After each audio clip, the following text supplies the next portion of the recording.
Hello, Isaac here. Welcome back to my YouTube channel. Now, for those that don't know, I make videos like this on history, culture, and theology. And we're currently in the midst of a series going through the book Against Apion by Flavius Josephus. And this is part 2 of that series. So again, please subscribe, like, and let us know your thoughts in the comments. Now, to summarize where we've got so far, Against Apion is a book written at the end of the 1st century which sought to respond to Jewish critics and defend Jewish history, beliefs and practices against Greco-Roman detractors. And so in the last video we saw how Josephus sought to expose what he perceived to be some of the insufficiencies of Greek historiography. On the other hand, Josephus provides a case for the superiority of non-Greek Judean historiography, as well as his own credentials as a reliable historian. Now, in this video, we'll see Josephus move on to answer the objections of detractors that they are not an ancient people, and he will do so by providing evidence from antiquity, from Egyptian, Phoenician and Babylonian sources, as well as the Greek, that supports the biblical account. But first, before getting to these non-Greek histories, he will offer a brief response to those who say that nothing is written about the Judeans in Greek literature and why that might be the case.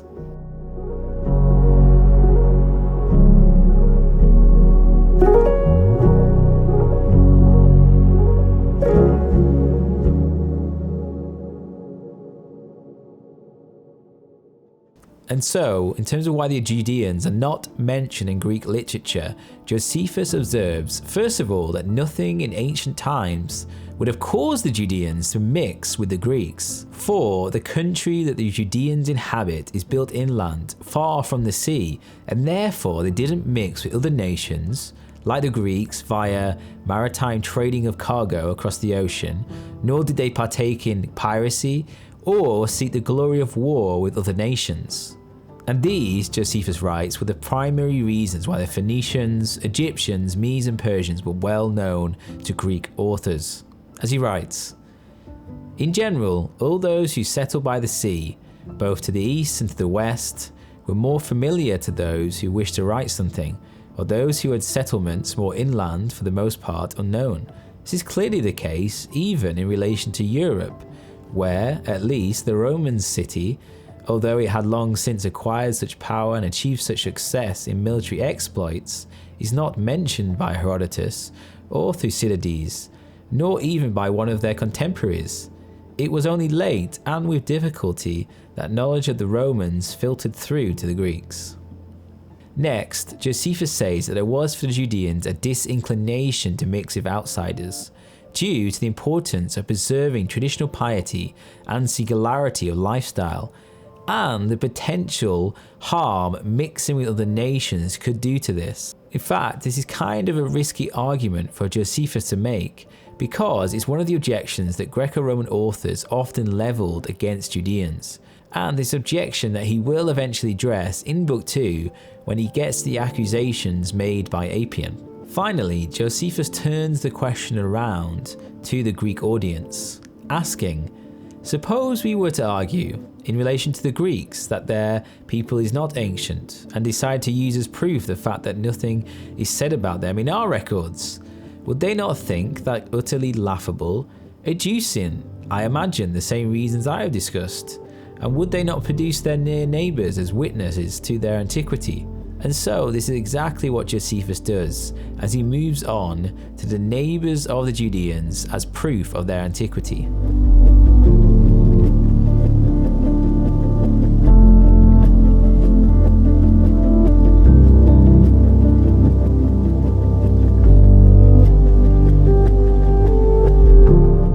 When it comes to the proof of Judean antiquity, Josephus begins by drawing on Egyptian witnesses, or witness, which is Manetho.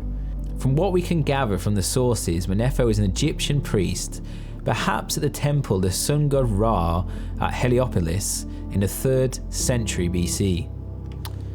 His most significant work is a 3-volume survey of Egyptian history from the creation of the world to the reign of Nectanebo in 341 BC. Although some Greek authors have written about Greek history and culture, he's probably the first indigenous author to write about Egyptian history in Greek. But unfortunately, his work has not survived in its original form, and the earliest attestation is found in Josephus' Against Apion, as well as a summary of Manetho's history in the form of dynasty lists and short notes on outstanding kings and important events in two Christian historians, Africanus and Eusebius. And so there are two large-scale narratives preserved by Josephus, which cluster around Manetho's so-called Hyksos era in the second intermediate period and the rulers of the New Kingdom. Josephus quotes and paraphrases from these as they concern the events connected to the biblical captivity in Egypt and the Exodus. Now the Hyksos, which dominate this segment of Josephus, were an immigrant people of Semitic Levantine origin that settled in the eastern portion of the Nile Delta. Their most prominent settlement was Avaris, but this Hyksos people would in time rule northern Egypt, and Avaris would become the new capital of Egypt. According to Josephus, the end of the Hyksos rule came to an end because of a native Egyptian king which he calls Thutmosis. The problem with this is that other accounts, including that of Africanus and Eusebius, who summarize Manetho, mention two Theban kings who claimed credit for the defeat and expulsion of the Hyksos, namely Katmos and his brother Atmos I, the first dynasty of the New Kingdom of Egypt. In any case, Josephus tells us that they besieged the fortified Avaris and struck a deal which meant that the Hyksos left Egypt.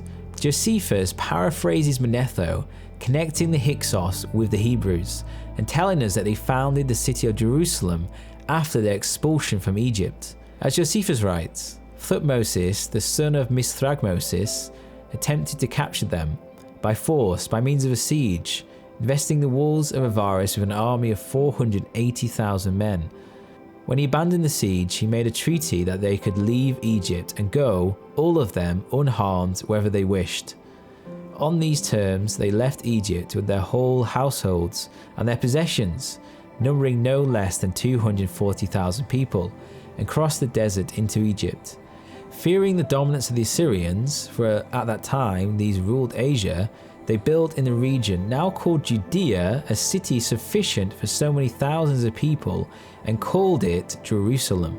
Now, there are clearly many differences between the story of Manetho and the Hebrew Bible's account of the Exodus. For one, there is no reference to Israel's slavery, to the plagues, to the crossing of the Red Sea, or even to Moses. The Hyksos, rather than being underclass within Egypt, are its rulers, and only lose their power because of the military campaign of the king of Thebes, who besieged the fortified Avaris and expelled them. Josephus himself recognizes that his attempts to cement the identification with the Hyksos is inadequate, stating that he will conduct a more thorough investigation of these matters elsewhere.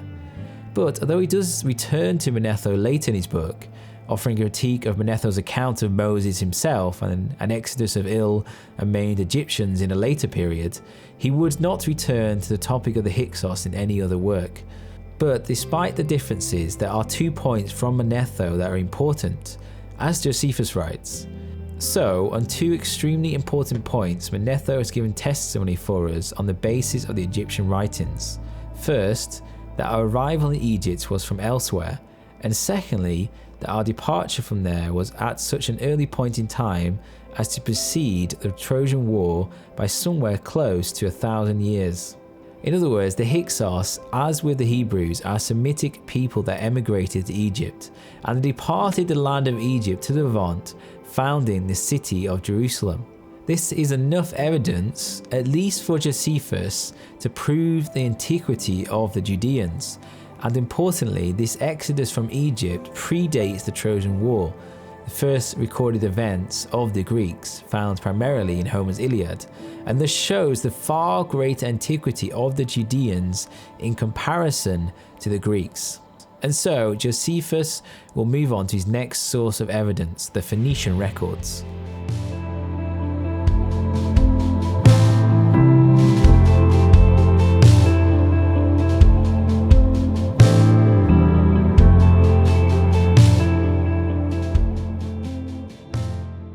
Next, Josephus draws on the Phoenician records as proof of Judean antiquity.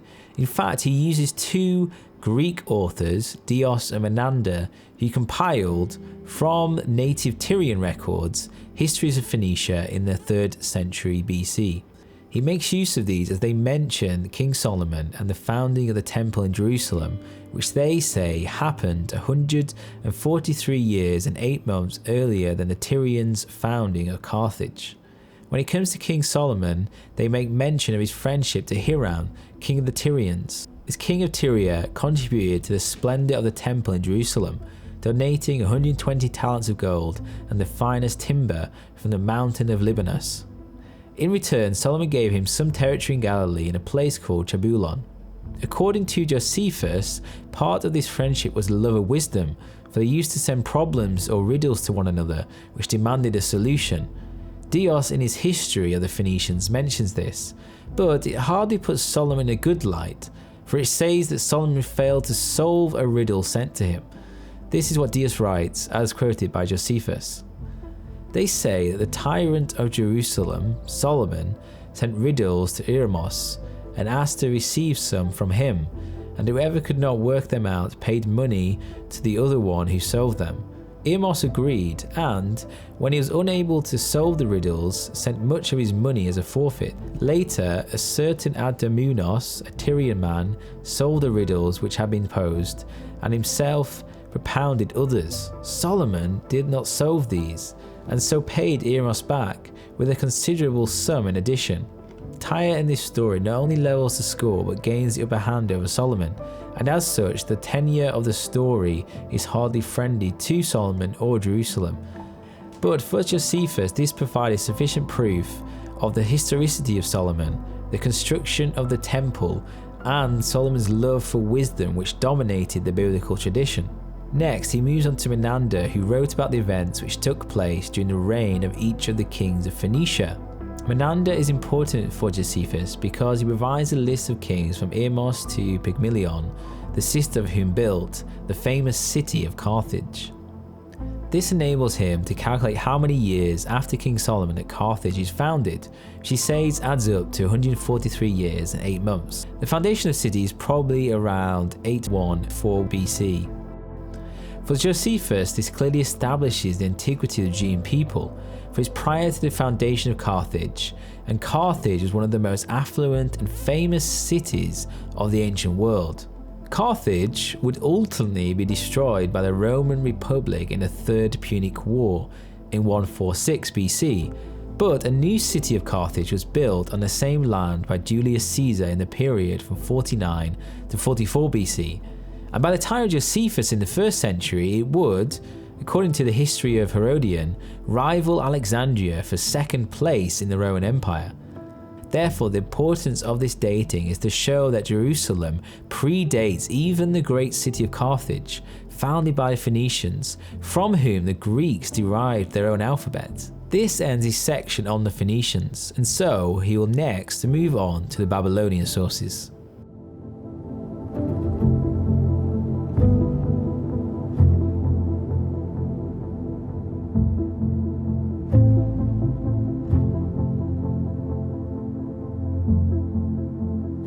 The third and the last of the non-Greek testimonies is the Babylonian evidence, and Josephus will draw on Barosius' account of Nebuchadnezzar, a priest of Bel-Marduk, an astronomer, who wrote a history of Babylon in Greek in the 3rd century BC. Josephus tells us that Barosius gives an account, like Moses, of the flood and the destruction of humankind. Then, listing Noah's descendants, he comes to Nabopolassar, the king of Babylon, and the exploits of his son Nebuchadnezzar, who fought against Egypt and the land of Judea, defeating them, burning the sanctuary in Jerusalem, and uprooting the people and transferring them to Babylon, with the result that the city of Jerusalem was deserted for 70 years until Cyrus, the king of the Persians. Josephus quotes from Barosius, which tells us that Nebuchadnezzar appointed some of his friends, that is, court advisors and officials, to take charge of the captives, Judeans, Phoenicians, Syrians, peoples bordering Egypt, and to convey them to Babylon together with heavily armed troops and the rest of the spoils. These captives were then assigned settlements in the most suitable locations in Babylonia, and he himself lavishly decorated the Temple of Bel and the other temples from the spoils of war. Then he decorated the gateways and built an additional palace to his fathers. In this palace, he, as Brosius writes, built stone terraces and gave them a scenery closely resembling mountains, planting them with all sorts of trees, thus constructing and landscaping the so-called hanging gardens, because his wife, who had been raised in the region of Media, hankered after the mountain environment. In other words, he built the infamous Hanging Gardens of Babylon, one of the 7 wonders of the ancient world. Therefore, although the Judeans are shown in negative light as captives in Babylon, it corroborates their own account of the destruction of Jerusalem in 586 BC and this captivity. Moreover, this in some way connected the Judeans to the once great city of Babylon. For although Babylon was largely in ruins by the time of Josephus, its fame lingered on in the minds of Greek and Roman imagination, and the Judean connection to this great city would have been important for establishing their great antiquity. This then ends his segment on the evidence of the antiquity of the Jews from the literature of Egyptian, Phoenician and Babylonian sources. He will now move to the Greek sources to show that they do in fact speak of the Judean people in their own literature.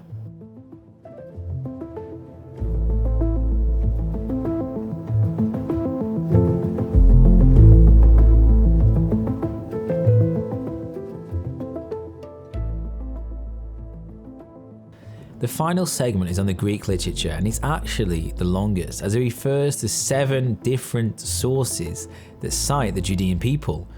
For though his initial tactic was to place great weight on the non-Greek evidence, he is also aware that material from Greek authors must be supplied, given the cultural prejudice that favours Greek historiography. As he writes, "It is necessary to satisfy also the inquiry of those who disbelieve the records among the barbarians, and see fit to believe only Greeks, and to supply many examples also of those who know about our nation, and to present them where they made reference to it, as they had occasion to do in their own compositions." The first of these for Josephus is Pythagoras, one of the oldest Greek philosophers from the 6th century BC. That influenced the philosophies of Plato and Aristotle. In Hermippus's biography of Pythagoras, he states that Pythagoras imitated certain practices and beliefs of the Judeans and Thracians, albeit unusual ones, such as not walking over a spot where a donkey sank to its knee, or refraining from water that makes one thirst, or all slander. Nonetheless, Josephus concludes that he is correctly said to have adopted many of the Judeans' rules for his philosophy. Point for Josephus is that this prominent Greek philosopher in part adopted his ideas from the Judeans. Next he moves on to 3 indirect references to the Judeans from Theophrastus, Herodotus and Chiorelius. First, Theophrastus says in his work on laws that the laws of the Tyrians forbid the swearing of foreign oaths, which is called Corban. Josephus' point is that only the Judeans follow this oath of Corban, and that he's talking about them. The term was used to indicate or label material dedicated to the Jerusalem temple, and could subsequently be employed in vows, devoting relevant goods and thus making them inaccessible to others. Secondly, there is Herodotus, who writes in the 5th century BC and refers to the Judeans indirectly when talking about the custom of circumcision, as Herodotus writes. The Chaldeans, Egyptians and Ethiopians, he says, are the only people who, from the beginning, circumcised the genitals. The Phoenicians and the Syrians in Palestine themselves acknowledge that they learnt it from the Egyptians. Thirdly, the poet Cholius says that those who lived in the Solomon Hills during the expedition of Xerxes, king of the Persians, against Greece, and Josephus says that this is clearly referring to the Judeans. Next, Josephus moves on to 3 direct references to the Judean people from Clearchus, Hecataeus, and Agatharchides. First, Clearchus, a pupil of Aristotle, recounts on sleep a story that he heard from Aristotle about a Judean man that had extraordinary philosophical skill. Secondly, Hegatius was a Greek historian that flourished in the 4th century BC and composed a book on the Judeans called On the Jews. Josephus offers a sample of some of the things he says. For example, Hegatius recounts how Ptolemy became the master of the territories of Syria, and that after many people had heard about his kindness and benevolence, they wanted to go to Egypt. And one of those was someone called Ezechias, a high priest of the Judeans. Hegatius also notes the Judean attitude towards their laws, that they would choose to suffer anything rather than transgress them, and considered that to be noble. One of the examples given of this is when Alexander was in Babylon and decided to clear the Temple of Bel, which had collapsed. But the Judeans refused to comply, for they considered it to be idolatrous. Finally, Hegatius gives a detailed description of the city of Jerusalem and its temple from that period, describing it both as very beautiful and large. Josephus, quoting Hegatius, writes, "For although there are many fortresses and villages of the Judeans around the country, there is one fortified city with a circumference of roughly 50 stadia. About 120,000 people inhabit the city, and they call it Jerusalem. There, roughly in the middle of the city, is a stone enclosure about 5 plinthra in length and 100 cubits in breadth, with double gates, within which stands a square altar constructed of uncut stones, heaped up and undressed, 20 cubits long on each side and 10 cubits high. Besides it, there is a large building where there is an altar and a lampstand, both made of gold, 2 talents in weight. On these there is a light that is never extinguished, night or day. There is no statue and no votive offering whatsoever, nor any trace of a plant, whether some kind of grove or anything else of that sort. The priests spend their time in it night and day, performing certain purification rites, and they drink no wine whatsoever in the temple." The last reference is to Agatharchides, a Greek historian and geographer from the 2nd century BC, who once again describes the city of Jerusalem and its inhabitants. For example, he says that it is their custom not to work every 7th day, neither to carry weapons on the occasions mentioned, not to put hands to any agriculture, not to attest any public service, but to pray in the temple until evening, with hands outstretched. This practice of not working, even for the sake of warfare, Agatharchides describes as leading to Ptolemy to simply enter the city and take it without force, which he believes to be utterly stupid, saying that their homeland acquired a cruel master and the law was convicted of containing a despicable custom. Josephus, however, defends his practice, saying that higher value should be placed on law observance and piety to God than safety of their own homeland. But nonetheless, Josephus provides an abundance of sources from the Greeks which refer to the Judean people, whether indirectly or directly, and thus proves their antiquity. Josephus concludes his section stating that he has proved the antiquity of the Jews, and he makes it clear that he has not read every book, and that there are many, many more substantial references to them. As an example, he lists a few which the audience could choose to read for themselves, and this includes Theophilus, Theodotus, Menanaces, Aristophanes, Hermogenes, Euomerus, Conon, and Zopyrion. In any case, this concludes this section of Josephus and this video. And so, in the next video, Josephus will reply to the slander directed against the Judean nation, particularly in relation to the Exodus account, as relayed by Manetho, Chermon, and Lysimachus.